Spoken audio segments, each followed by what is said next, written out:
Yeah, so last week we conducted a raid at a house in Tedburn St Mary. The information we had there was from the community that noticed that during the snowy weather, this house was the only house in the street that didn't have any snow on the roof. Now, sometimes that's because people don't have insulation, but that was a bit of a clue, along with condensated windows, curtains closed during the day, frequent visitors to the house, and a wire dug under the path leading to the local grid network supply. With all the clues we needed, we've raided the house, we've found hundreds of cannabis plants and arrested people from the house. It's so dangerous.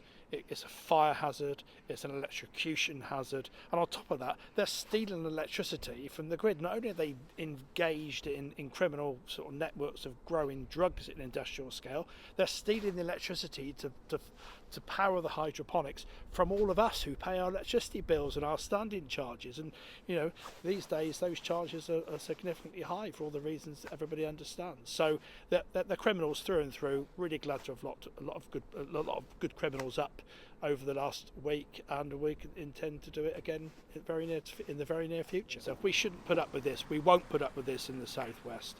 These are criminal gangs, criminal networks, organised crime groups that perpetrate sort of high level, sort of industrial scale growing of cannabis, exploiting vulnerable people in the process, and actually selling cannabis, a gateway drug, to the communities and people up and down the country. It causes all kinds of misery, antisocial behaviour, and behind all of that becomes violence, drugs, guns and knives, and we're not going to put up with it here, which is why this is the 11th time in 3 years we've had a week of activity targeting these particular criminal gangs.